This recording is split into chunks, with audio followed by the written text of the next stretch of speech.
we have to have carbon removals as well. That's becoming clear. But it's a very difficult conversation, and it's the second reason that we need to have this. Net zero has helped to galvanize action, and it's translated that sort of concept of reduction and removals into something that you can do as companies, as governments. But at the same time, it's very unclear what it means. What do we mean when we say removals? What is the net in net zero? Is it effective? Is it durable? Is it equitable? Is it sustainable? Is it scalable? Is it affordable? There are just so many questions around this that we really need to focus. Instead of turning away and saying it's very difficult, it might delay what we're doing with reductions. It's time for us to say, if we need removals, then we have to have a look at how to do it right. How can we do it? How can we design an industry that really makes this work properly for climate? So these two issues, quality and scale, are what we're focusing on today.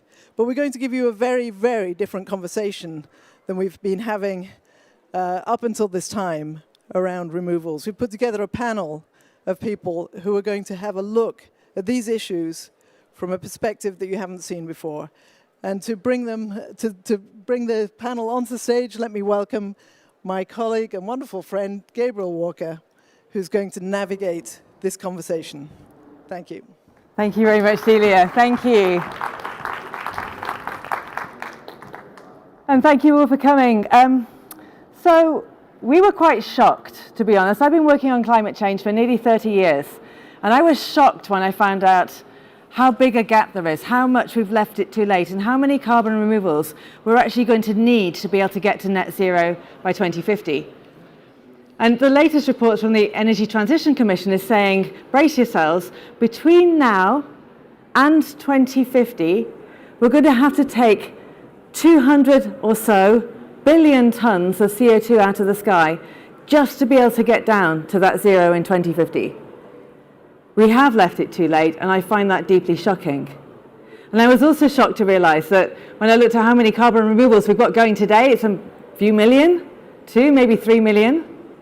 And that's a very big step up. And that means that either we don't meet our climate targets or we do meet them, but with a free-for-all. This industry is there, ready to be born and made. And what I hope we can help to do is figure out how to do it right from the beginning.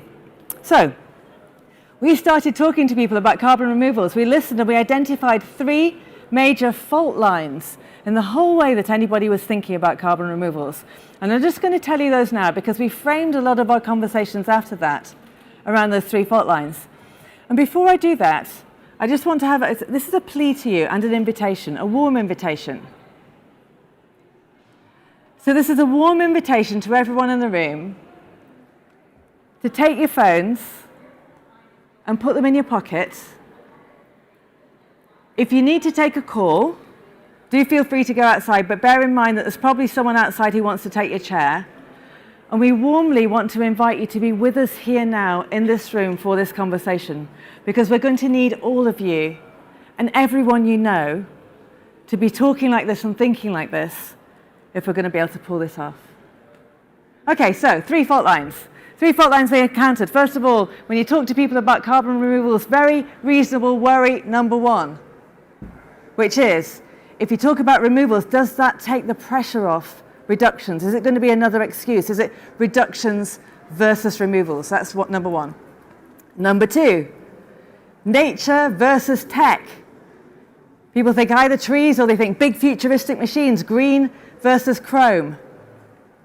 But in fact, the solutions for storing carbon, taking carbon out of the atmosphere and storing it, have to span a whole spread, and almost all of them involve some combination of nature and tech. Then the third one, and the one that we hear least talked about, but is perhaps the most important, is the global north, global south.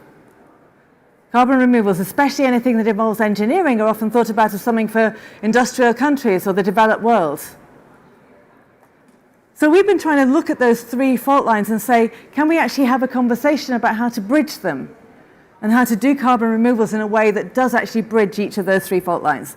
So during this year, in wonderful partnership with the UN High-Level Champions for Climate Action, my team at Valence Solutions and the Climate Champions formed a group called Rethinking Removals, and we've partnered already with lots of different people. So we partnered with South Pole to do some dialogues in September around New York Climate Week. We partnered with TED Countdown to do some dialogues around this at the TED event that happened in Edinburgh a few weeks ago. We partnered with Carbon Gap to do a wonderful conversation, a set of conversations that we had on Sunday at the Blair Estate. We partnered with Microsoft to have more conversations yesterday morning, and now we're here today. But all those other dialogues, they had very different people in every room in many cases, but all those other dialogues started the normal way. It's like, let's see where we are here in 2021. Let's work out what we need to do. And those conversations are hard to have. They keep on stalling because it's so hard to get from 0 to 200 billion tons. So today we're going to do something very different. And we've got some wonderful people to help us do that. Today, we're going to project ourselves forward and see what it looks like when we've actually fixed it. So I'd like now to welcome up onto the stage my 5 wonderful panelists who are going to help us do that. Up you come, please. Round of applause.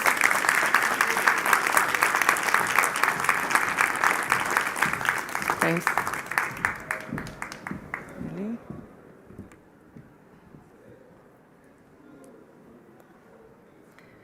I'm going to introduce them all in turn. But before I do that, I'd now like to invite you to plant your feet on the ground, sit up straight and close your eyes, and just breathe with me for a moment. Breathe in and out. And as you're breathing in and out, you're thinking about being here now in 2021 in Glasgow at COP26. You're thinking about everything that's happening outside here. You're thinking about all the chaos and the momentum and the energy and the voices and everything that you're trying to do.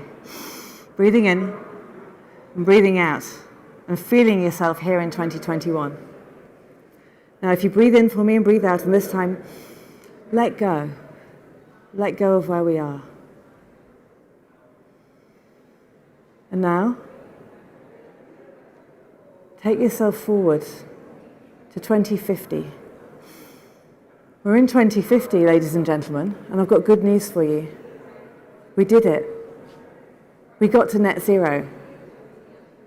We kept the temperature below 1.5 degrees. We did it.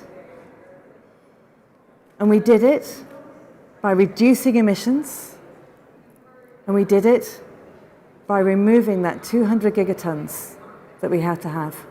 Breathing in, breathing out. We're here in 2050. Okay, please, ladies and gentlemen, open your eyes and let's see what that future looks like. To start us off with it, we have the very wonderful James Mwangi. He's Executive Director of Dalberg. He's also founder of the Climate Action Programme for Africa. James, what does 2050 look like when the Global South has actually benefited from massive carbon removals? Thank you, Gabrielle. It's 2050. And we're still fighting to stay at or close to 1.5 degrees. We're fighting like our lives depend on it because guess what? We now all agree that they do. It's been 2 decades now of continuous ratcheting up of expectations and investment. More than 2 decades. And that ratcheting has happened for 2 reasons. One, very good. Innovation has sometimes surpassed our best expectations of what might be possible. Investment has followed. In other cases, very bad. The litany of disasters did not stop. And every year we get new reminders that the change we already locked in through decades of inaction is something that's going to be with us for decades still. So we're in a fight. It's not ideal, but we're in it, and we have a really good chance of winning, or we have a really good chance of making it. Nowhere is this dynamic clearer than in what used to be called the developing world. I'll zero in on one corner of that, and that's Africa, because I happen to know it very well. I'm hopefully still there. There's 2.5 billion people there. Half of them are below the age of 25. They are still feeling some of the heaviest hits from climate change, as was predicted. However, they have managed to continue on a trajectory of economic growth while breaking the link to increased emissions. They've managed to be the first region of the world to successfully enter middle income status and industrialize without substantially increasing their carbon footprint, by managing their consumption, by focusing on renewables, and by implementing new technologies first, leapfrogging, essentially. It hasn't been completely without challenges, but it has been done. There are some sectors that are still very difficult to abate, and while they continue to work on those, they continue to progress. Interestingly, a consequence of the fact that the infrastructure of Africa was built to be low carbon first is it's become a new desired hub for manufacturing and global industrial activity. A lot of the world's digital processing capacity, the cloud, mostly is in Africa because the African cloud is green. Africa also has to and does remove in excess of 5 billion tons of carbon from the atmosphere every year. These activities are threaded through every sector of the economy. It is in the universal adoption of regenerative agricultural practices, with smallholder farmers tightly managing every aspect of their production chain to both ensure that food is healthy and nutritious, but also is generating as much sequestered carbon as is possible. And they're being rewarded for each of those outcomes with prices that are fair and that are mediated by the best in information technology that creates immutable records that show where food is coming from, where agricultural produce is coming from, and where it is going to. We see it in the growing forests of the continent. We managed to halt deforestation. We managed to increase the scale of these forests. And now we're actively managing increased biodiversity. Millions of young people are employed in monitoring, tracking, and fostering natural ecosystems. They're using high-tech methods, but they're also drawing on centuries of indigenous wisdom around these sectors. It's in how we think about the soil and land, whether it is in the world's largest, most ambitious application of biochar on mega industrial scale that employs a whole range of innovators and activists and operators across the continent in maximizing that, or in the large-scale adoption of weathering technologies across the continent. Again, creating jobs, providing dignified livelihoods, and pulling carbon out of the sky. Perhaps one of the most interesting things, though, has been the critical role that direct air capture has played in unleashing the African economic juggernaut. Africa has long been a place with ample supplies of renewable energy. However, the challenge was, if you build new energy, what will you use it for? Are there bankable uses if the factory doesn't get built on time, or if the consumers aren't connected to the grid on time? Modular direct air capture machines provided that additional piece of the equation that made previously unbankable power projects bankable. And they continue to do that. Every night, as the continent goes to sleep, additional fans turn on. And you can hear that hum everywhere you turn, generating the income that makes this another way that building out renewable energy infrastructure is now an almost continuous task. Millions of engineers, technicians, operators, again, continually building this out. And so that's the future we see, filled with green technology, filled with nature, and with more than 1 billion people, more than a quarter of the world's workforce, working hard on the biggest single challenge facing the planet, single-mindedly focusing on not just how to get us back below 1.5, but back to 0 again. And with luck, they will continue to progress, continue to grow, and continue to make this, hopefully, an ever more livable planet by the end of the century. Thank you. Woohoo!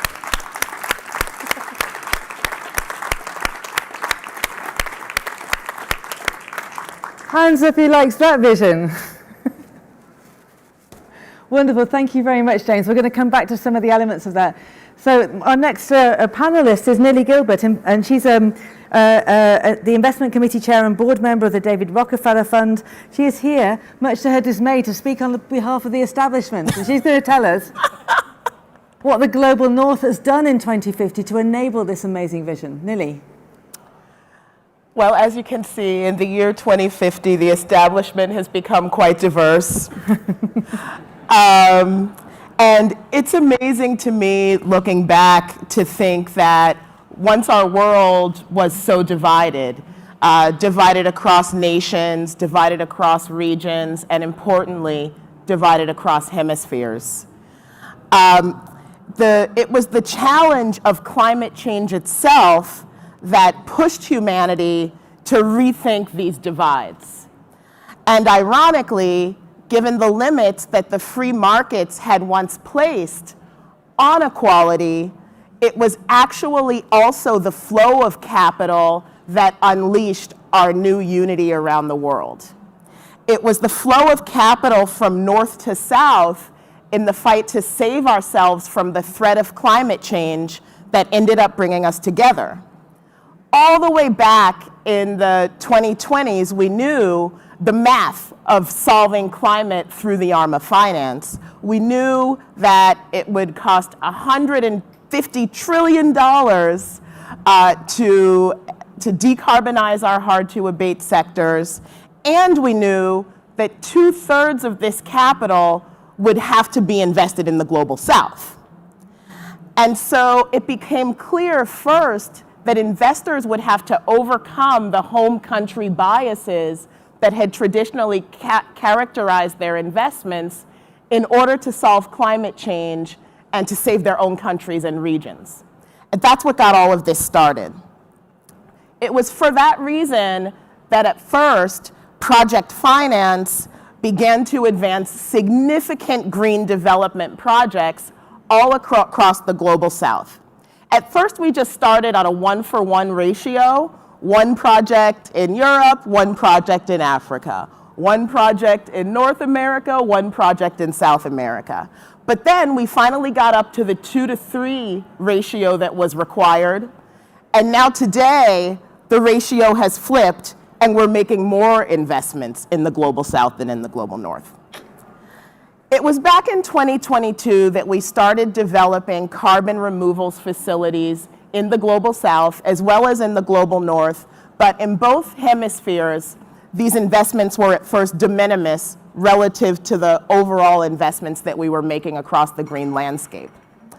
But at the end of the day, there was still a lot of self-interest involved, and everyone realized that since emissions anywhere means warming everywhere, and that carbon emissions don't really hover over any one country anyway, that we started to appreciate that making significant investments in removals facilities in the global south would be a way to unlock a solution to climate change all around the world.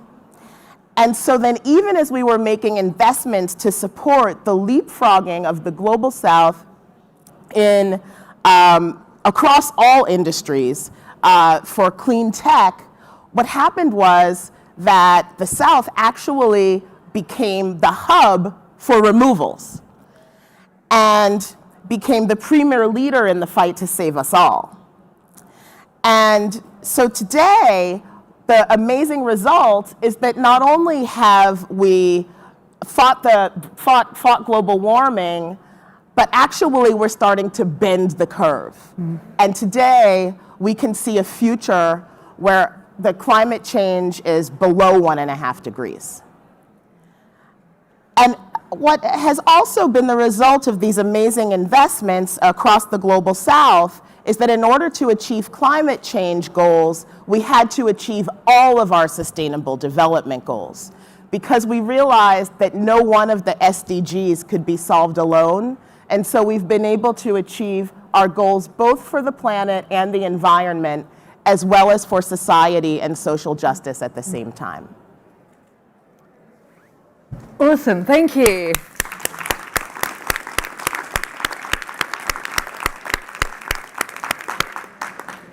Are you hearing this, that investments are flowing south, which is where we need them to flow? We're hearing that in fact the Global South is providing the engine not just of growth, but as the source for how we can actually solve our climate crisis. And I've heard both of you say this, and we're going to hear it a lot more. One of the things about carbon removal is it gives us a chance not just to get us to net zero, not just to give us a chance of 1.5 degrees, but actually start to reverse the process, start the process of climate healing. And I think we're probably going to hear more of that. Thank you, both of you. Our next speaker is Julio Friedmann. I'm not sure how best to describe you, Julio. You're certainly a senior researching scholar at Columbia University, where so many other hats it's hard to keep track. Now, Julio describes himself as chief carbon wrangler, and that's probably the best way to bring you in. Julio, what's 2050 looking like when we thought about not just the global south and global north, but nature and tech going hand in hand? Well, indeed. And let me start by saying I'm pleased to announce in 2050 carbon wrangling is the biggest profession out there. Because, in fact, wrangling is just taking something that's in the wrong place and moving it to the right place. There's nothing wrong with carbon dioxide. We just had too much of it in the atmosphere in the 20s. And we figured out how to get it out of the air, and we figured out how to get it out of the oceans, and we figured that out through partnership, through generosity, and the most shocking word of the 2050s, abundance. Oh. There is abundant low-carbon energy everywhere in the world. And that abundant low-carbon energy makes a great deal of things possible. And most importantly, that abundance helped heal schisms between groups that naturally fought. And one of the most pernicious schisms was the ones that were fought over scarcity. Should we use the little bit of money we have for this or for that? Should we use tech or should we use nature? And in point of fact, the abundant clean energy basically said, well, how about we focus on the thing we care about, which is conservation, which is saving the earth, which is reducing emissions. And how can we make, I'm sorry to say that this confection no longer exists in the 2050s, a Reese's peanut butter cup, two great tastes that taste great together. And in doing that, tech allowed a great number of things.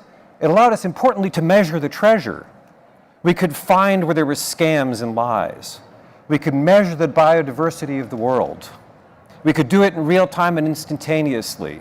Now that genetic sequencing takes less than 2 minutes, we could genetically monitor the entire world in real time. And that allowed us to understand where things were going wrong, and when there's no room to hide, people straighten up. Another thing that it allowed us to do was harness that abundant clean energy to make land available. Land is a very scarce resource. And the direct air capture systems, which we talked about earlier, have 2,000 times less area than the trees that they serve. And that allowed more room for conservation, which allowed greater preservation of biodiversity. It also allowed us to reimagine the oceans, because we were thinking about the oceans through the lens of depopulation of feedstocks and through the lens of ocean acidification. But with first the invention of direct ocean capture, we began not only to pull CO2 out of the oceans, but we began to feed that to algae and repopulate the oceanic biomass. And so now we have vibrant ecologies that are served by both of these goals. It is also the case that when we pulled the CO2 out of the oceans, we made rocks that allowed us to build the island nations higher so they avoided the worst. Oh. But most importantly, this abundance allowed us to focus on the values that we care about. And way, way back in 2015, Pope Francis wrote his encyclical Laudato Si, which encouraged us not just to be generous with each other, but to preserve and care for the poor among us, and to preserve nature directly. And that vision created the transhuman movement, which is the reason Pope Francis is still alive today. Thank you very much, Julio.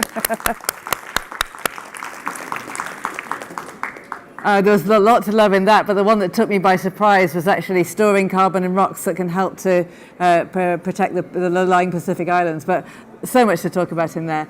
Let's carry on now. Our next speaker is Jana Dallan, who's partner in Carbonext from Brazil, and you're going to tell us more about what 2050 looks like, especially in the context of nature and tech, aren't you? Perfect. Thank you. Thanks, everyone. I'm going to start with a little story here so we can get to the future, so we can picture all together. So it'll be fun. So I'm a forestry engineer. Worked for carbon markets for more than 20 years by now. I'm old, and we don't want to talk about that, but it is what it is. Carbonext, we believe that humanity is going through a very important change here. That's the moment we're living today. We seem to have understood that we need to change the way we interacted with the planet. We got to the point that we understood this is not working. We need something different here. That's very important. So in the last couple of 100 years, we have become very efficient in consuming nature. That we are efficient on. It got to the point that we consume more than the planet generates. So scientists have been warning us of these impacts for quite some time now. So Jana, for 2050? Yeah, sure. How is that showing? Yeah, we'll get there. So the good news is we're finally getting the message. We're going to 250. So many say that we are witnessing the birth of the environmental industry that's going to be on 2050. And preserving and restoring the forest is a very important piece of this gigantic puzzle of how to adjust the way humans relate to the planet. It's all about balance. 2050, I picture all about balance. We have reached that balance. So that's very nice. So when we scale carbon removals and it's all solved, it's not only about capturing and solving climate crisis or emissions, it is also about keeping the balance. It's not a permission to pollute. If you have all this technology here, just sucking up, all the emissions, you don't have the right to pollute. You have to keep the balance. We have to understand about that. That's very important. That's how I picture the future. So now imagine the future.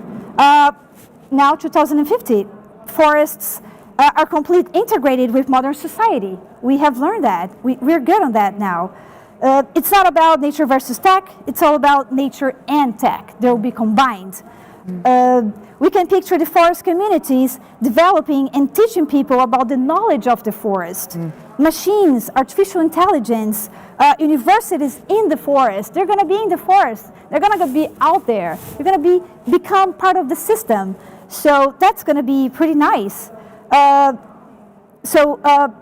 Forest people, the communities of forests, they're not going to be willing to go abroad and come back to the forest and bring some knowledge, or maybe wishing to be out there.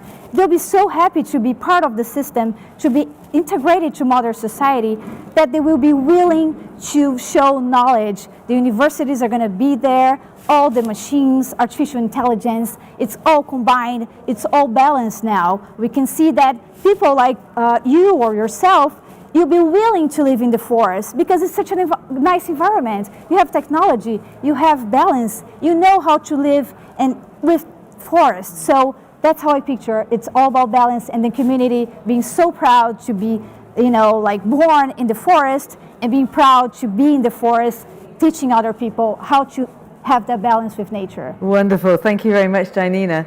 So we got that a vision of combining indigenous knowledge, making sure that that's connected into the forest, and also making sure that that's connected in with technology, so that forests will be a lovely place to live. They already are, so they're going to get better in this 2050. Our final panelist is my wonderful friend Kumi Naidoo, and he, wow, what do I say about you, Kumi? So former head of Greenpeace, former head of Amnesty International, fabulous climate campaigner all his life, and now global ambassador for Africans Rising for Justice, Peace and Dignity. What I'd like to know, Kumi, is what do you think about what you've heard, and particularly this major issue of how in 2050 have we managed to do carbon removals at scale while also making sure we got to net zero by doing reductions? What do you think? Thank you, Gabrielle, and good morning, good afternoon, everyone. I'm going to do this slightly differently. It's in 2050, 4 women meet in Glasgow. Greta Thunberg is the General Secretary of the United Nations. Vanessa Nakate from Uganda is the President of the African Union.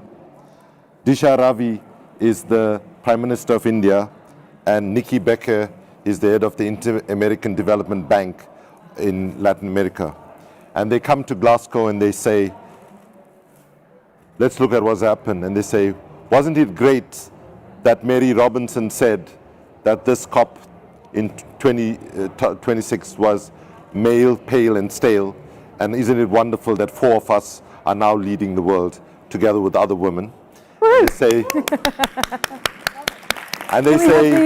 isn't it great that we were able to not have a trade-off between reductions and removals, that we looked at things and we said, we heard the voices of the people in the Pacific who are saying in 2021, 1.5 to stay alive doesn't even cut it anymore. But actually their slogan is 1.5, we might survive. And they look back and they say, isn't it wonderful that by ensuring that we got really serious about reductions and did not use removals as an excuse for not acting on reductions, that we actually saved the Pacific Island states. And many powerful countries in this COP were willing to actually let die.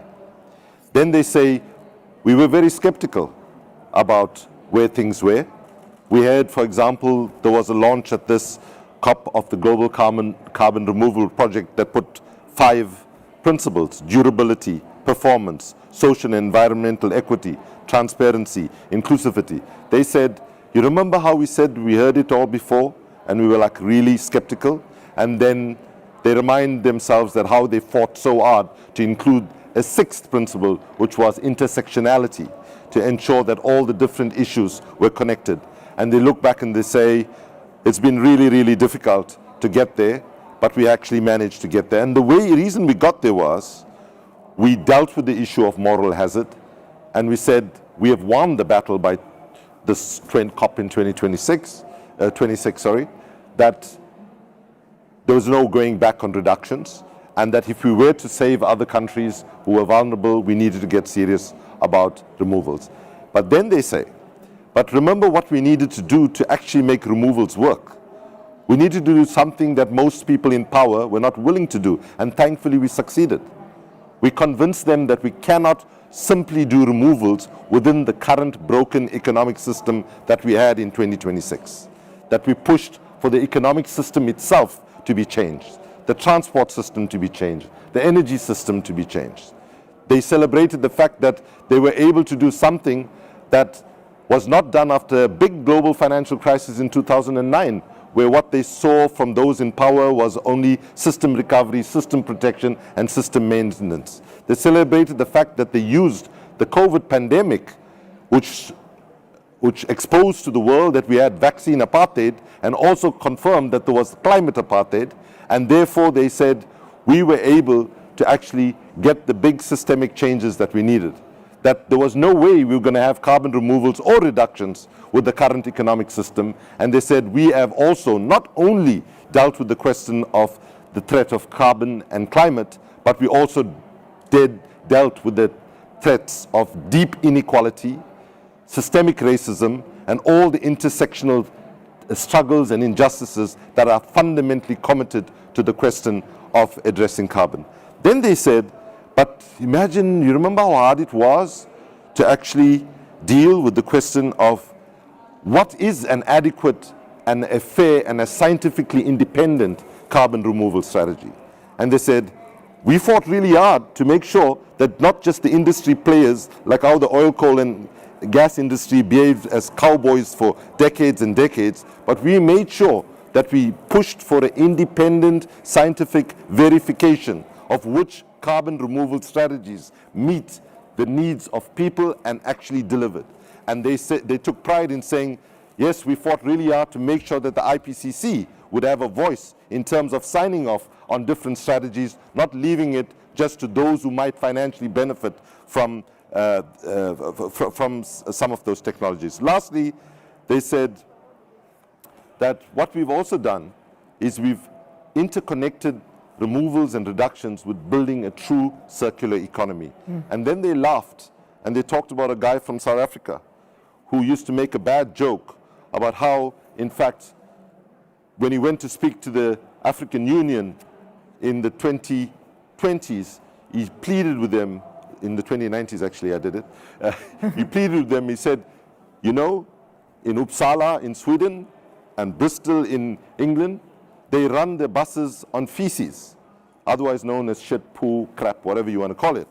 And then he went and told them that he refused to accept that European shit was better than African shit, that all we needed to do was get our shit together and turn the crisis of climate change into a real opportunity so that we could actually have a future where children can live in peace, and that the question that many of them were asking. And then they conclude by saying, it's sad that some of us in our generation decided not to have children.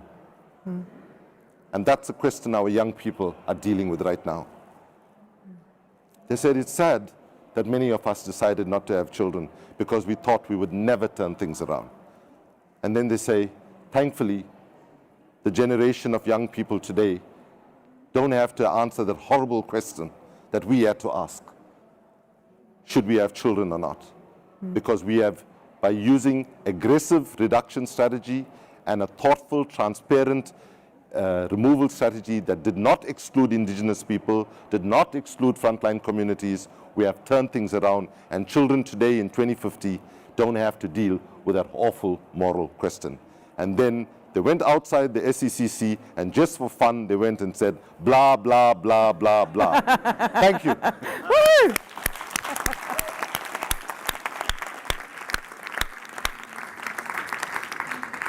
I have a feeling we're going to be coming back to that very technical term, ladies and gentlemen, that we have to get our shit together. So thank you very much for that, Kumi. I also love the fact that you had those 4 girls who have become 4 women who are ruling the world today on Gender Day at COP. So thanks for doing that too. But most of all, listen to that. We've got reductions that work. We've got removals that are fair and transparent and are done right and have not been hijacked by any one interest, but have the service of what we actually need to achieve at their hearts. And that's something that if we get to in 2050 will be really transformative. So we have a few more minutes now. So what did you all think of what you heard? Anybody? Julio? So hearing your comments just now reminded me of something I've heard Bill McDonough say. He's the guy who created the circular carbon economy and the upcycle and all these things. And when you ask Bill, what's the mission? He says the mission is obvious. You have to love all the babies of all the species all the time. And that mission is actually the mission. That's the work. And so anything that enables that mission, I think, is welcome. Anything that contributes to that is helpful. Yeah. And if, in fact, you can do it by reducing division, by finding generosity and compromise, but also being clear-eyed and strong-willed to make sure that that mission is actually served, then, in fact, you can help reach that higher value. Sure, thanks, Julio. Nili? I was reflecting in particular on the idea that Julio shared about the role of shifting from an economics of scarcity to abundance will play, and the challenge that zero-sum thinking presents to all of our work across all of our goals. And I find it interesting. My background is in global macroeconomics. I find it interesting to think about at the level of global economics how much the battle of climate has changed our thinking about the future of growth, partially because of the scale of the rebalance that we need to go through. Thinking about scarcity really starts to shift. And so, you know, if we were at COP 5 years ago, people would have been talking about economic stagnation, disinflation, how are we going to grow? And now the conversation begins to shift, and we come into conversations about abundance, I think, increasingly, and this is exactly what we have to do. This is a situation where 1 + 1 means so much more than 2. Sure.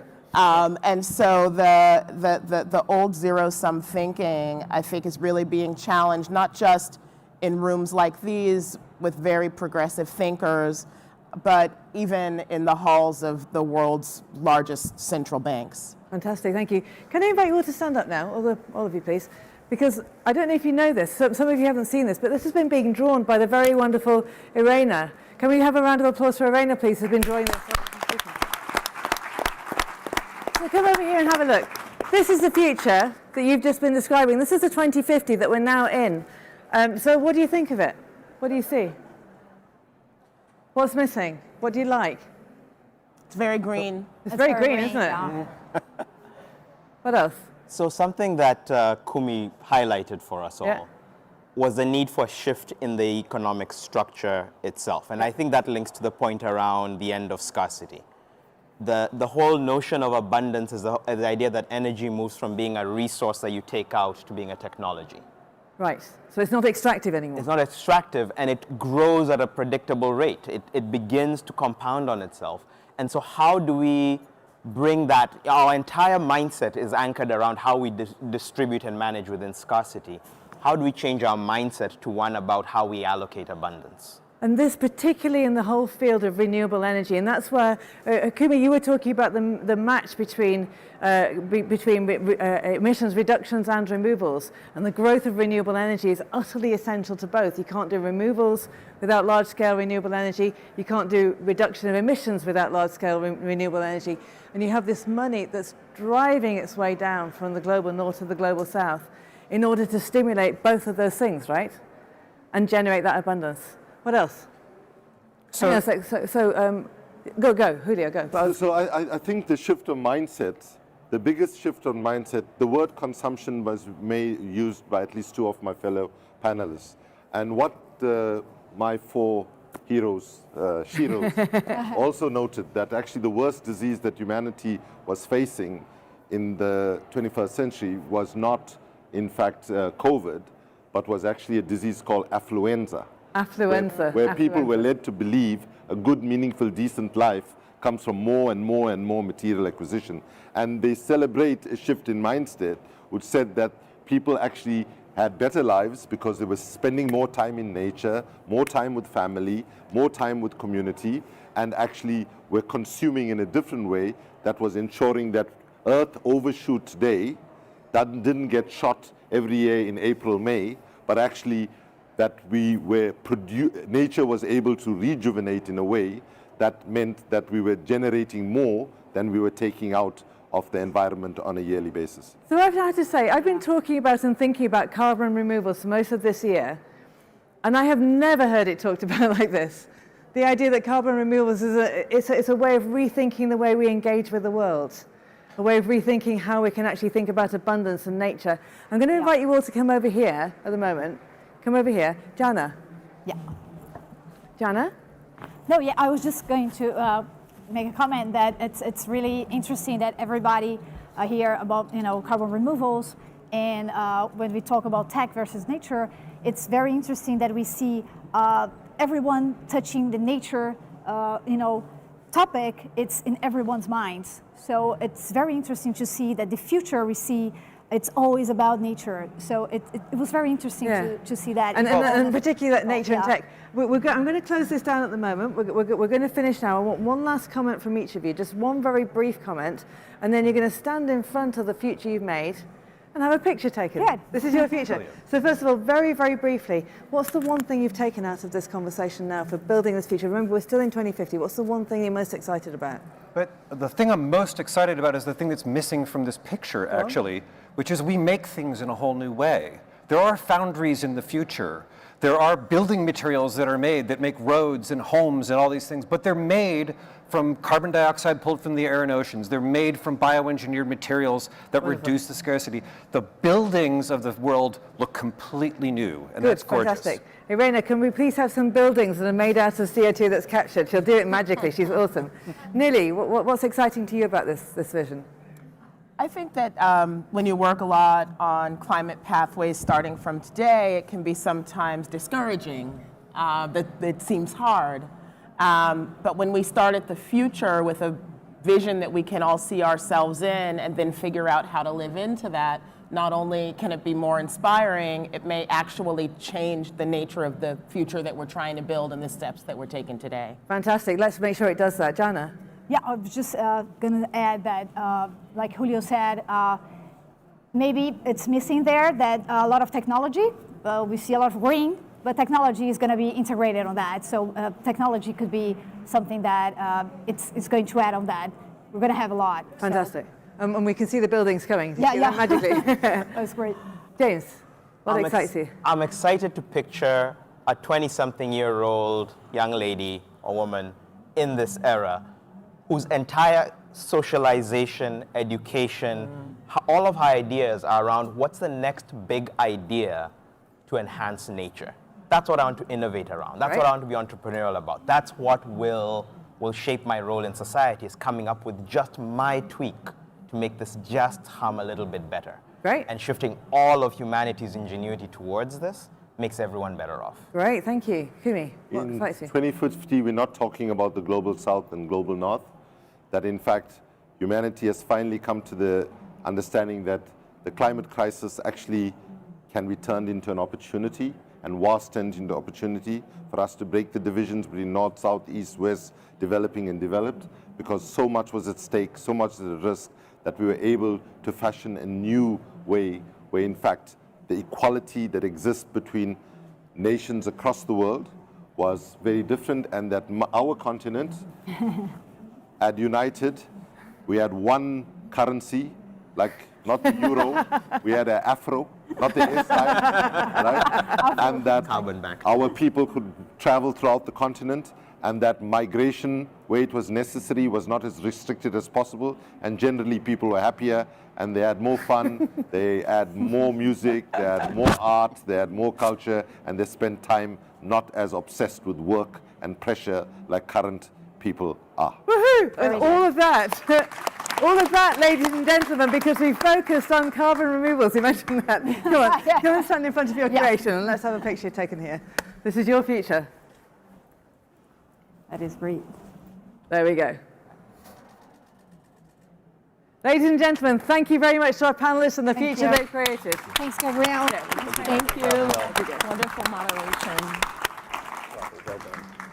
So now we are in 2050. We have this marvelous future. We've filled in the missing buildings. We've got everything up there. We want to invite now two special people who were not part of creating this, but I think will have some very interesting observations, to come up on the stage and say what they think. So Stan, Cathy, can we have you up on the stage, please?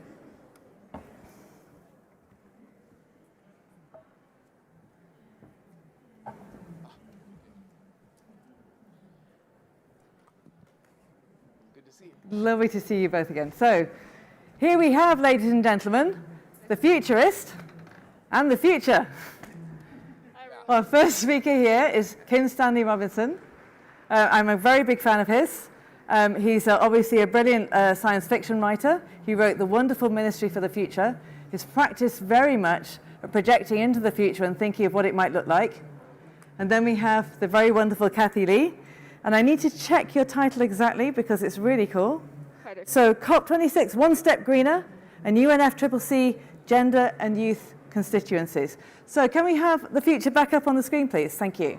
So here we go. Come and have a look. What do you think? Would you like to live there? Is it reasonable? What do we think of this future? Well, I do agree that it does look very green. It looks very green. Yeah. And I mean, of course, as mentioned that, you know, we are the future. I'm currently 20 years old, so by 2050... You're how old? Well, we've all heard. So by 2050, I'll be around 49, 50 years old. So yeah, living the consequences. So of course, we do hope that we can reach all our goals. And yeah, I mean, that's the only way out, right? And we have to take it either way. So which is why it's so important that we have to have a seat at the decision-making table like we always advocated. Sure. So what do you think of the future that you'll be living into then? It looks pretty cool, and many things being highlighted. There's biodiversity that I absolutely love, and also very biodiversity. Very close to carbon removals and nature-based solutions, also another hot and controversial topic. And yeah, happy that equality is being highlighted. So what we've got here is we've got natural solutions. We've got natural solutions in tandem with technology. We've got equality being highlighted. So all of those things are things that you're actually looking forward to in this future. Good. Stan? Well, thanks, Gabrielle. And I want to say first a big thank you to the previous panel. I am a utopian science fiction writer. And I've been doing it for over 30 years, and it has seemed a lonely task at times because everybody has an image of what science fiction does in this world, and it's not typically utopia. And we lost the great Scottish writer Ian Banks ahead of his time. He was a utopian.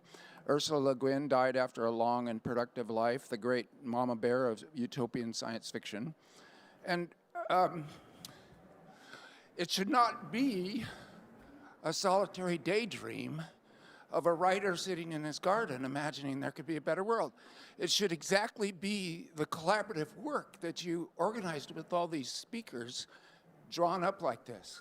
So maybe we can shift it over here. I'm a bit overwhelmed at the beauty of this last half hour.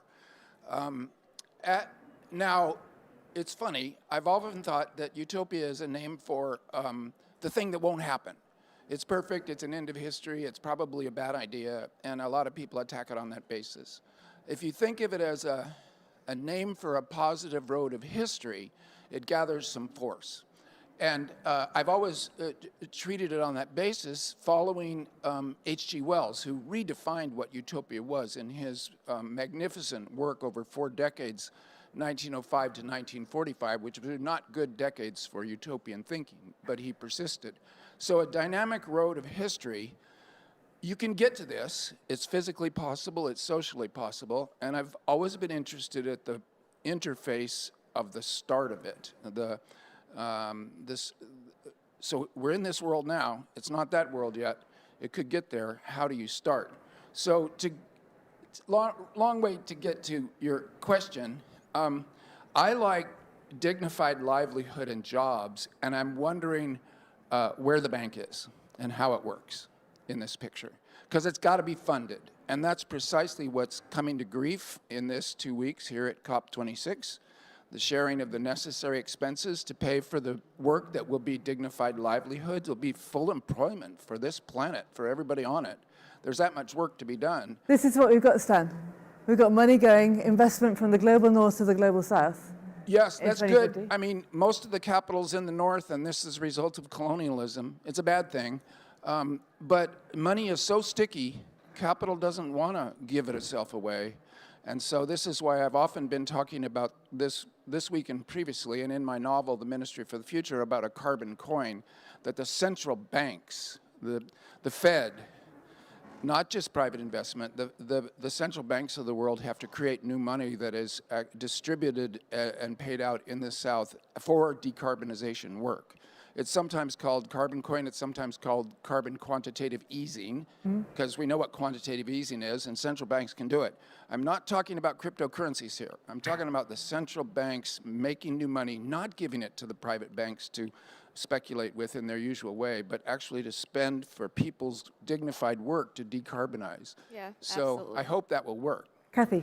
Yeah, absolutely. And then, of course, so a brief introduction of myself. So besides being one of the ambassadors of COP26 appointed by the UK, I mainly follow the UNFCCC processes, so including negotiations happening, so technology, finance, and capacity building, and many more. So a very key topic is, of course, all about finance, because although when we're not talking about finance, for example, when we're talking about adaptation, when we're talking about loss and damage, we are still talking about the finance at the end of the day. And it's important, of course, to have public money, but also private money. And also, of course, to have, us as the junior generations to raise that ambition for them. And of course, I guess a very key question is, will we be happy living in the world we have today when we're, in 2050 having the same, but without this very ideal picture? Then the answer is, of course, the current ambition is not enough. The current NDCs are not enough. And we do need stronger ambition and, more actions in place, for sure. Sure. So just to finish off here, this section here. So we asked you on now, as I said, you're the futurist. You're going to be living through this future more than any of us. I mean, I hope we're all going to still be on the planet then, but you're going to be the engine of the action then. Maybe not. Remember what Julio said about transhumanism? We're all going to be here. Okay. So it's just what do you feel? When you look at this is 2050, we're still in 2050. Starting with you, Cathy, you're going to be living this, we're leaving this on your shoulders. What does it feel like to look at this picture and imagine the future that we just heard described? Anything about what it feels like? Well, it feels really awesome. I guess a little worry is, will we actually get this future with the current, ambition and the current efforts? And the answer is, I really don't know. We're going to come back to that. Yeah. But it feels really awesome, I just heard. It feels really awesome. Stan? One thing I was brought up by the panelists that didn't quite appear in the picture is biodiversity depends on leaving at least 30% of the land surface of the earth for the wild animals. So I'm not seeing our horizontal brothers and sisters up here, nor the habitat corridors. That would mean that... The wilding as well. Saving what wilds we have and rewilding, these are crucial things. We're on the edge of a mass extinction event. You're cheating though, Stan, because I asked you how it feels to look at it. Kathy said how she feels. How do you feel? I want more wilderness. Fish, and also I'm not sure if are those human or turtles. Yeah. I assume they're human. It looks too much like Orange County, California, where I grew up. So did you get that? He said when I asked how he feels, he said it looks too much like Orange County, California, where I grew up. I never thought of Orange County, California as a utopia. So just one last thing. Come on, looking at this. You try and make this kind of thing for a living. What does it feel like to look at it? It feels Surreal. It feels joyful. It has a sense of human accomplishment and solidarity. It shows solidarity and a kind of united front of everybody working together. It feels joyful. Let's just get that. It feels joyful, and it shows human solidarity where everyone is actually working together.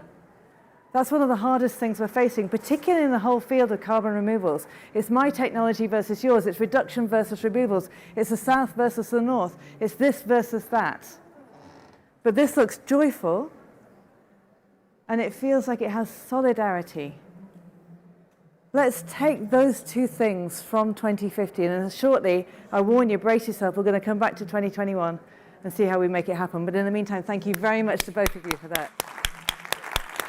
Thank you. Thank you.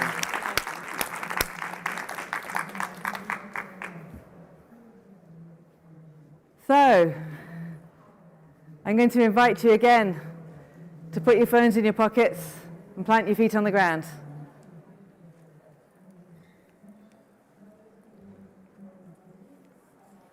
You just close your eyes, rest your hands on your lap, and just breathe with me.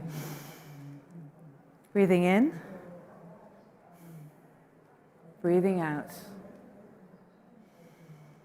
Breathing in, breathing out. In, and then breathing out. And as you're doing that, think of all the aspects of the 2050 that we just described. So it has a new sense of equality. It has interconnections. It has a shift of mindset from extraction to abundance. It has a combination of nature and tech working hand in hand to make sure that we enhance biodiversity, we restore nature, and we're taking carbon out of the sky, we're storing it everywhere we can, we're putting it into buildings. We're rebuilding the Pacific nations to make sure that we can save them. We're enjoying living forests, we're connecting better with nature. That's our 2050, breathing in and breathing out. And now, I want you to let go of that and gently bring yourself back to 2021. And this is a 2021 when none of this has happened. This is a 2021 where everyone was running around struggling. This is a 2021 where Cathy Li said, I love this future, but I can't see it happening. How's it going to happen? Because this is really hard. Breathing in and breathing out and feeling how hard this task is. Gently in and out. And now what I'd like you to do is remember that sense of joy and solidarity that we left back in 2050. Because we're going to bring that joy and solidarity that we left in 2050 back to the present day. And that's what's going to fuel us as we face the implementation challenge. We have our future. How are we going to make it? Now please open your eyes and come back with me into the room. So we know what we need to get. We have the implementation challenge. How are we going to get it? I'm very happy to say we have 3 very brilliant people who are already doing that. They're already trying it. They're already facing up to the challenge, and they're already figuring out what we need to do now to make that amazing vision happen. So please really come up onto the stage, Leo and Walter, and I hope that Elizabeth can join us on the screen.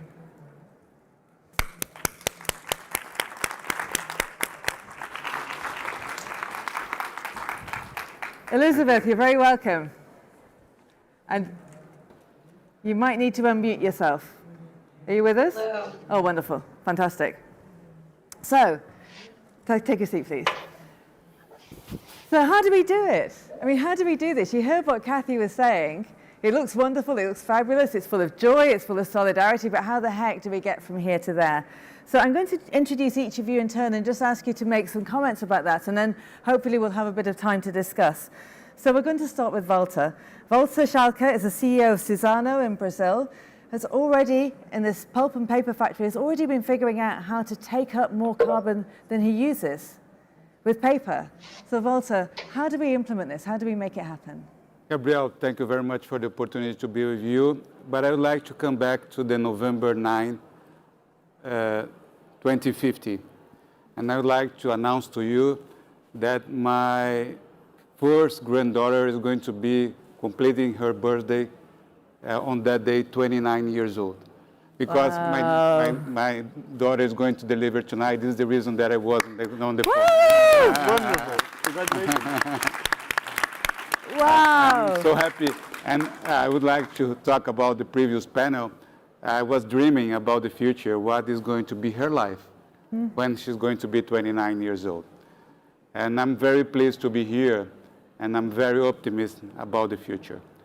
We as 8 billion people can do together. We are not competing. This is something that or we work in a way that everybody is going to win or everybody is going to lose. We are not here to do a country against another country, Northern Hemisphere against South Hemisphere. We are working together for the future. And we have solutions, and we know the solutions. And it's not difficult to do it. It's only focused on implementation. We know that we need to change our energy system for the future. We know how to do it. We know there is true renewable, that we have to do it for the future. We know that we have to work in the direction of more wind, more solar, more different ways, more biomass. This is the way that we are going to transform the future. On the other hand, we need to regenerate. We need to reforestation. We need to use degraded land. When we have huge degraded land in our world, that we need to regenerate. And we do have capital to do it. And the capital from the funds that will come from carbon. And 2050, the carbon price would be 0, because we would not need anymore to pay for the carbon, because we reshift the world. We are going to, very close, Gabrielle, to the largest major investment on our history. We are going to have the Green Deal, where we are going to have a very high carbon price in the near future, but the carbon price of the future is going to be 0. With this major carbon price that we are going to have right now, through a regulated global market, we are going to see huge investments on the decarbonization of the world. And then we are going to reach a level where Jamie, that was mentioning here on the previous panel, that we are going to have not 1.5 degrees, but 0 degrees. The race to 0 is not race to 0 emission, it's to race to 0 degrees. This is where we have to aim for the future. I'm sure that we have all the conditions, the humanity and solidarity, it will work together on this direction.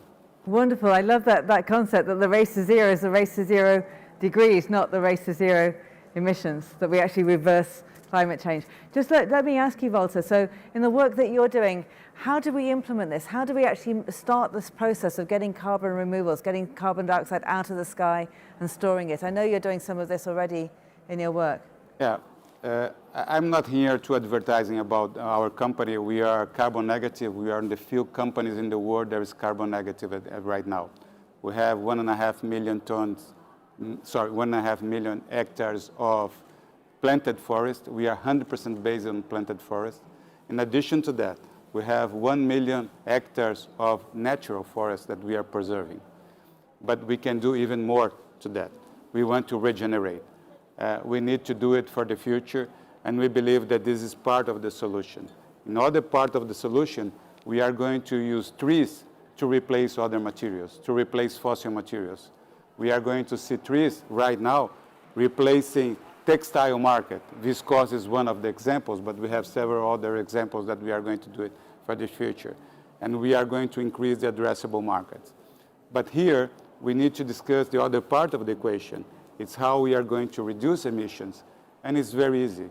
It's 80% based on energy and transportation. These are the targets that we need to do it. Brilliant. And if we do it through renewable materials, and solar and wind, I think, is the key critical areas that we need to invest huge amount of money to do it. And I'm going to bring a very important number to you. I don't know if you're aware of that, but this pandemic, on the last 20 months, countries invested on their population in terms of subsidies, $17 trillion. $17 trillion. And now we are discussing how we are going to invest $200 billion or $300 billion a year. It's nothing. Yeah. That's nothing for the world. We have capital to do it. We need to do it right now. And we have been talking, and you can see the Financial Times. Suzanne is over there every single day on a yellow page. You can see in the front of the Financial Times saying 2050 is now. We cannot procrastinate anymore. Thank we you. have two major challenges in our generation. One is climate change, and other one is inequality of opportunities. We want to address these two issues. And I love the way we've talked about both of those issues so completely and interconnectedly today. And I also love the idea of wearing clothes where they're made out of trees so that you're storing the carbon yourself in everything you wear. How cool is that? Thank you very much. Elizabeth Wilmot, I'm going to come over to you. She's head of carbon removals at Microsoft, and she's in California and is kindly joining us from there. Elizabeth, you've been doing so much for trying to implement the whole carbon removals challenge and make this happen. What do we do? How do we realize this vision, ready for Walter's granddaughter?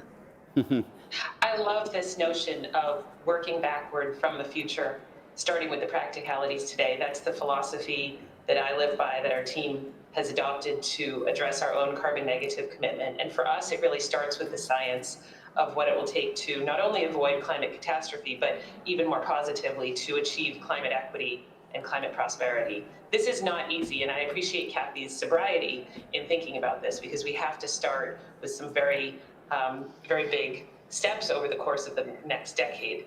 At Microsoft, we think about these steps in terms of meaning, measurement, and markets.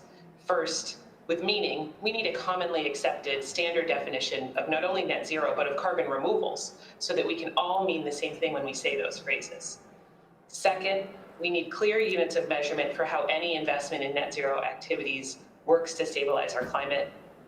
And although tools are improving, companies and countries still need much better ways to measure the greenhouse gases they're emitting and the emissions they're helping to remove.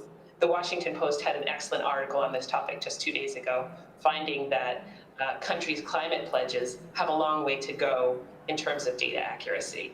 And finally, markets. The markets that will support net zero. These range from concrete to steel to sustainable aviation fuel, and specifically for us at Microsoft, looking at carbon removal, specifically high quality carbon removals that need to be scaled to 10 gigatons at least by the middle of the decade, according to the IPCC. And we see now that demand for carbon removal is growing quickly, which will help spur startups in the industry forward, but we need to do so much more. Last year, Microsoft bought over 1 million tons of carbon removal, which was one of the largest purchases in the market to date. And this year, we're finding that it's hard, due to increased demand, it's hard to find that high quality supply. So markets are oversubscribed. And to be fair, it doesn't take much to oversubscribe these very tiny markets, but it's directionally telling. And finally, we do need to drive higher adoption of these technologies, but not to the detriment of quality and transparency. We need standards for what constitutes a removal. We need to talk constructively about how different removal types have different durabilities and how long they keep carbon out of the atmosphere, and specifically how they affect the communities where they reside. So these are all elements to the practicalities that we're wrestling with at Microsoft. And I love this notion. I love the blend of science fiction and dreaming big while also staying grounded and keeping our feet on the ground about the practicalities that we need to address in the coming years. Thank you, Elizabeth. And I know that, I mean, when you talk about this, you're actually trying to find, you're not just trying to find carbon removals, you're trying to stimulate this, you're trying to create it. And Microsoft said something extraordinary, was the first company, to my knowledge, that said, we commit to not just getting to net zero, but to removing our historical emissions. And so, which is a very challenging thing to do. Tell me about doing that, about not just stopping the emissions, but actually reversing the curve. Well, back in fall of 2019, when our executives asked us to be bold on climate change, they knew that climate change would pose an existential threat. It was already posing an existential threat to the world and would truly define not only this decade, but this century. And at that time, we thought, what can we do that truly moves the ball forward for the planet in an equitable way? And so we thought about the fact that industrialized countries, companies like Microsoft, who can afford to do more, should.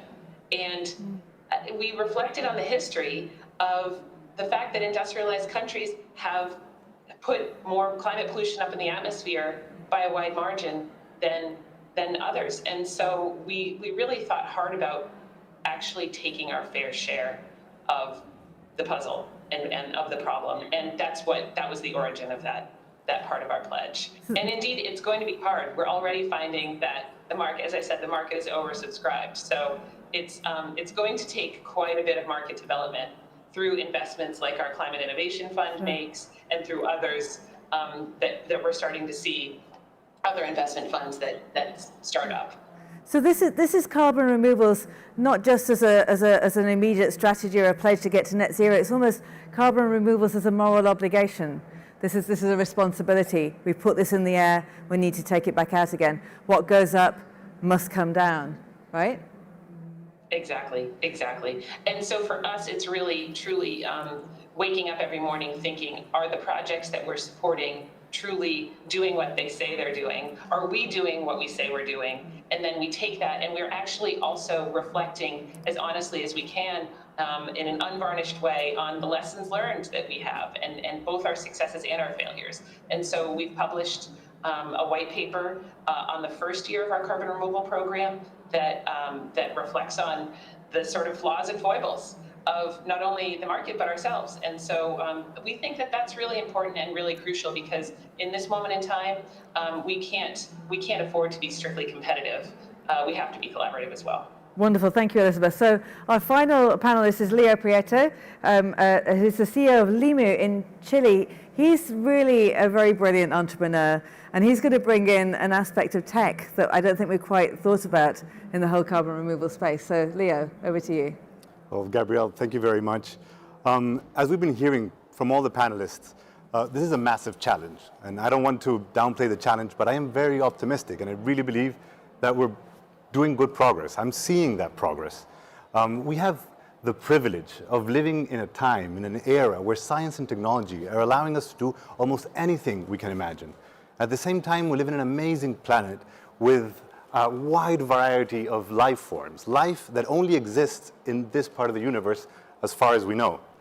And we're lucky enough to realize that we can't let these tools and this amazing planet go to waste. And more people are waking up to the fact that we need to take advantage of that. And I'm seeing those millions of sustainable innovations that Sir David Attenborough mentioned last week, this new industrial revolution. And that gets me very excited.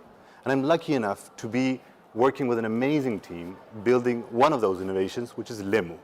Limu is an atlas of the biosphere. Imagine something like Google Maps, but for nature, and where instead of seeing streets or human infrastructure, you see species and you see ecosystem. And this helps us to connect and understand the nature that surrounds us. We use satellites and ethical AI, which is a very important combination, not just AI, ethical AI. It's very important how we use these technologies. AI, artificial intelligence. Artificial intelligence, exactly. With a responsible and ethical way of applying this very disruptive technology that is artificial intelligence. We use something called aerial LiDAR, which is basically airplanes with lasers. But don't worry, these are not the lasers that you see in Star Wars. These are harmless infrared lasers. We use something that Julio mentioned earlier, which is environmental DNA sampling. We take samples from soil and water to understand the biodiversity in ecosystems in a very non-invasive way. But most importantly, we use something that we like to call collective intelligence. We work on all the data being generated by different organizations, by different institutions, by individuals like ourselves here, citizen scientists, who are helping us gather all this information. And we use all these different sources of data to help us understand ecosystems so that we can react quickly when we're seeing deforestation or we're seeing degradation of an ecosystem. Not only trying to protect the biodiversity that might be lost, but avoiding that ecosystem from becoming a carbon emitter. At the same time, trying to react quickly to support the quality and the scale of the carbon being removed by a healthy ecosystem and to support the reforestation and the restoration of ecosystems. And again, this is very complex. This is not simple. But I'm extremely optimistic because I'm not naive enough to think that technology is a silver bullet, that we're going to solve all of this with one tool, with one app, with one specific type of technology. But I'm optimistic because as we reach out and we talk to big international NGOs or small local indigenous communities, when we talk to big and small companies, when we talk to universities, when we talk to governments, the reaction has been overwhelmingly positive. Everyone wants to work together. And this sounds like obvious. Everyone should want to work together and collaborate. But trust me, a couple of years ago, that wasn't the case. Everyone wanted to come up with their own solution. No one wanted to share data. No one wanted to share the tools that they were doing. But as we've been hearing earlier, this requires us to move fast, and this requires us to move together. So we need to be ambitious, and we need to be committed. And as Gabrielle was saying, I come from Chile. Chile is the southernmost country of the global south. You can't get more south than Chile. I come from the Patagonia. I'm flying in straight to the Patagonia to be here with you today. And even a small startup like ours from the southernmost country of the global south has to be ambitious. For example, this morning here at COP26, we announced the launch of our very own hyperspectral nanosatellite that's going to allow us to monitor biodiversity and Earth observation. So we all need to do as much as possible because it's not about, as we've been hearing, it's not about removals or reductions. We need both. It's not about nature or technology versus nature. It's ecology and technology working together. And it's not the global south pointing fingers at the global north for not doing more. We all need to do as much as possible. So everyone that's here in the room, everyone here at COP, everyone following on YouTube, we all have to try to understand what we can do, what changes in our behavior we need to do, and not just, again, demand that governments do more or corporations do more, because it all comes down to us in the end. Did you hear that? We all have to decide what we can do. Everyone in the room, everyone who's watching on YouTube, we all have to decide what we can do. And if you can be ambitious from Patagonia, we can be ambitious everywhere we are in the world. That's wonderful. Thanks, Leo. And what I want to ask you now, we're going to wrap this up. I want to ask you, what's your message to Walter's granddaughter? His granddaughter? Is it? Granddaughter. Granddaughter. So what's your message for Walter's granddaughter, who is not yet born but is about to be born into this world today? What's your message for her? Well, my message for her is that I understand that I'm genetically optimistic, but she's going to have an amazing future, that it's hard for us to see today, but it is happening, and it will happen, and we will end up with a better world than the one that we have today. We'll manage to solve this crisis. I'm sure about it. Thank you. Elizabeth, what's your message to Walter's new, soon-to-be-born granddaughter? Dream big with your feet on the ground. Great message. And Walter, what's your message for her before she arrives? Love everyone, and understand that we are here to transform. We are here in this world to make a better world to the next generation. We are here in the world to make fun, to enjoy, to have a good life and celebrate life with everyone. Well, I hope that we can generate, I'm going to wipe that out. I don't hope that we can generate that world for your granddaughter. We must generate that world for your granddaughter. And we are the ones who are going to do it. We, ladies and gentlemen, everybody who's watching, we are the cavalry. And we have an obligation now to bring that world to Volta's granddaughter and all the other children that are being born in this extraordinary year. Thank you so much to all three of you for helping us see how we can implement that. Thank you. Thank you, Gabrielle. Beautiful point. Thank you.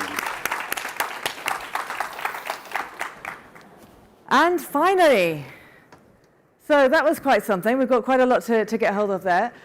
Just to finish off with the closing remarks now, I'd like to welcome up onto the stage the one, the only, the inimitable Nigel Topping, high-level champion for climate action. Nigel, come and sit.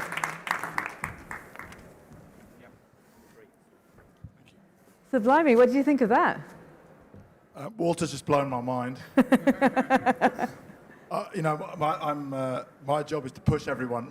It's really nice when you're pushy by nature, and then you're given a job title or job description which says your job is to push everybody. And so I sometimes caveat meetings with mayors or with boards, say whatever you say you're going to do, I'm just warning you. At the end, I'm going to say you've got to do more. But Walter's just blown my mind with the race to 0 degrees. So I love that. So Walter, thank you. I love that. Excellent. So we've been talking about basically carbon removals, and you've been thinking a little bit about this. We've been talking on various. Is that COVID safe? Can we have a COVID-safe glass of water up here from someone, please? So we've had various conversations about this, Nigel, and you were kind enough to start working with us, you and your team, and so we've been partnering. We've been lead partners in this event, but we've also been partnering on this Rethinking Removals initiative, which is, I'll say a bit in a moment about where that's going to go. But so just in this journey this year, thinking about carbon removals, where have you got to, and how's your thinking now about the role that they play? Well, I guess I started quite skeptical because I think we've had a lot of quite disingenuous boosterism around carbon removals. Some people might even call it predatory delay from the oil industry over the last 30 years, flippantly saying we know what to do, we just need a bit of government support. So we can do it later, we don't have to do it now. Well, we can just do it, and like just trivializing it as though it's not. I mean, I think the previous speakers have talked about, yeah, we can do it and it's innovative, but it's bloody big deal. We can't just turn on a tap and solve the problem. That's what I mean with predatory delay, the suggestion that, and it's been used rather naively as to round off the models, like how big is the gap, 8 gigatons, 10 gigatons, let's just plug in CCS or carbon dioxide removal. So I started quite skeptical, but I guess where I'm at now is, and through the process we've had more and more science, both on how quickly we have to remove, and how the fact that no one can see any low or no overshoot pathways without removal. So where I'm at now is back to the last point, that we need to be, aim high but keep our feet on the ground. And for me, that last panel was really about that sort of that sort of coupling of innovation and solidarity. Kind of a geeky techie thing, and a very human thing, and particularly, solidarity being about not being very inclusive, so tech and nature, north and south, reduction and removal. Like, we really need the best of all of us and the best of every technology, and we better have a plan that doesn't just get us there, but we better have a plan that actually over-delivers, because in most complex technological plans something goes wrong. So to have a plan which only just gets where we want to go to seems like a plan for failure. So. Right, thank you. So speaking of that, and speaking of the targets, I know that you're a big fan of making short-term targets that can actually enable us to check how we're going. So the high-level champions have set a target, a breakthrough target for how many new removals we need by 2030, right? Yeah, when the Energy Transitions Commission looked at the issue of, they looked at CCS in particular because they were looking at heavy industry, and they weren't looking at nature and tech initially. About 2018, they came to the conclusion that the sort of median, and this was well below 2 degrees model, right, was about 8 gigatons of CCS by 2040. I think we had 0.04 back in 2018, like 40 megatons. so I think the straight line calculation was you need I can't remember, but it was something nuts, like 2 full-scale CCS facilities every month for the next 30 years. What we've been doing a lot of with you and others who are actually more familiar with based on the empirical evidence of the way new technology develops, comes down learning curves in cost, and goes up S-curves in deployment. Of course, it's a false calculation, like the straight line from here to there. I mean, an exponential will always underperform the straight line in the short term and then outperform it in the long term. So this is the exponential mindset, how we need to what we need to seed now to be able to get onto that exponential curve. I forget the exact figure, but let's say it's 2 full-scale CCS facilities every month for the next 30 years. Well, that means 2 next month in December and 2 in January. Well, they're not being built yet, so we know we're failing. So there's a real risk of the linear mindset saying it's impossible, give up, reject it, it's bullshit. Yeah. Whereas the exponential mindset says actually, Moore's law, Moore's laws, which is not a law, right? It's just an assertion of our ability to innovate. And so based on that, what do we think? 100 million tons by 2030, which is 3 million tons, then 6, 2 years later, then 12, 2 years later, then 24, 2 years later, then so 5 doublings gets you to 100 million tons, and then you're on an exponential. Capital starting to be attracted. More and more people like Microsoft, more people are joining Microsoft to pile in, Moore's law is the best example. It's not a physical law; it's a law of human imagination and belief in our innovation. A law of human imagination and belief in our ability to innovate. And what I'm just hearing, we heard this abundance mindset, and in a way that kind of exponential mindset is kind of similar. It's like we're going to get on that curve and we're going to imagine it into existence. We're going to make it happen. We don't imagine it into existence. We're not quite on that fantasy planet yet. Go on then.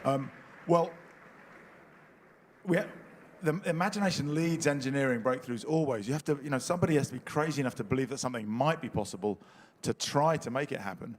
I mean, moonshots come into our vocabulary now. Kennedy set a moonshot goal. All the technical experts thought he was nuts. We didn't know what the surface of the moon was like. Maybe people would drown in 60 foot of moon dust. We didn't know how to make a spacesuit. We didn't know how to make a computer. We didn't have transistors. We had valves, right? I told you this, the MIT, the best mathematicians in MIT said, we don't even know how to calculate the orbital trajectory of a lunar vehicle if we could build one, which we can't. And Kennedy, didn't lack imagination. So he said, no, I think you're better than you're telling me now. Go and figure it out. And I came back a few times to tell him he was nuts, but he stood his ground. So the imagination leads the engineering. I mean, you have to dare to imagine something's possible to even then start figuring it out. But the imagination's not enough, right? Imagination Otherwise, I'd have solved climate change a long time ago. Otherwise, Stan would have done it already. So yeah, the imagination leading to the engineering, but also daring to imagine that it's possible. Just finally. But then I say grounded in this sort of pragmatism of to get from 3 to 6. How many installations do we need? Yeah. How much capital do we need to deploy to get down the cost curve and get up the efficiency? So it's like it's typical engineering, but you break it down. And that's actually what Michelle, what we were just hearing before. The idea that we should have our head in the clouds. Imagine, have our feet on the ground. Yeah. See how many projects we get. How can we track them against this target? But I was going to say, I think, because the reason that this topic is so controversial is that people have been bullshitted for years. And so then there's real worry about the moral hazard. It's like the same thing with geoengineering, right? People are terrified of even talking about geoengineering because, oh my God, as if we hadn't screwed up enough. Now we're starting talking about, reflecting clouds or reflecting the sun or seeding clouds. You're going off topic, Nigel. Come back. Because whenever we talk about carbon dioxide removal, there's a massive chunk of society that thinks that's just the oil and gas industry saying we don't have to change. And we talked about that a lot in the earlier, that's why we were building this 2050 around how we solve that, how we've already solved that. And I think targets can really help with that and that exponential mindset, not just a mindset, but also tracking against the target. We need this many, how many have we got? It's not a delaying tactic. It's not either or, it's a both and. And on that note, finally, just looking towards COP27, thinking of the topic of carbon removals and looking towards COP27, what do we need to be doing in the next year? Well, I think we need to be assembling the collaboration which buys into that imagined S-curve and turns it into a reality by deploying project by project. And the other, we talked a lot about it's not versus, it's and. And we need the industry that has used the promise of CCS as a delaying tactic to get out of the way of that fear of predatory delay by committing to their own radical pathway. So it can't be, we can't think about this without thinking about how do we reduce oil demand, oil investment, oil pumping, and gas demand, gas investment, gas pumping. So there's another both and there. Yeah. Otherwise, this agenda, the really important one, which we know scientifically need, will always be hamstrung by a lack of trust from civil society. Yeah, okay. So I think what I've been hearing the need for both and. I've been hearing that extraordinary call to solidarity. I've been hearing the strong scientific, clear message that we need very substantial amounts of carbon removal starting now, this exponential mindset, and triggered with a sense of abundance. I've heard that we need to be able to dare with our imagination enough that engineers can actually do the thing that engineers do best, which is to make these things happen. I've heard that we have to have our heads in the clouds and our feet on the ground, that we have to make it happen now and next, doubling in 2 years, doubling in 2 years, doubling in 2 years. Are we doing it? Have we tracked it? No, we're not. What do we do about it? Who does something about it?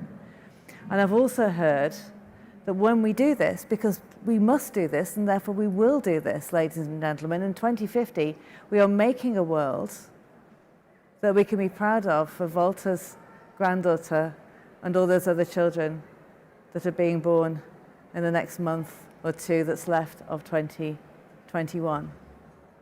So I do want to say thank you very much to you, Nigel, and to your team for partnering with us on this Rethinking Removals.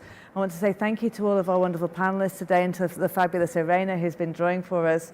I want to say thank you as well to our partners on this event today. So we partnered with Climate Action Platform Africa, we partnered with Dalberg, we partnered with Microsoft, with Mission Innovation, my own company, Valence Solutions, and this whole approach, Rethinking Removals. So what are we going to do next? We've had a lot of conversations, we've had a call to arms, we know what we need to do, now we've got to do it. So we're going to have many more of these dialogues. We're going to go after these fault lines. We're going to figure out how we can make sure that carbon removals are properly embedded in the whole climate strategy. We're going to figure out how we can activate the ecosystem to get those projects going and to make sure that they're going, to drive the finance towards them. We're going to make sure that we activate the whole climate advocacy space so that each of the different parts of the story are embedded and interconnected, just as we've been talking about today. And you know what we're going to do? This is the final message that we had from Volta today.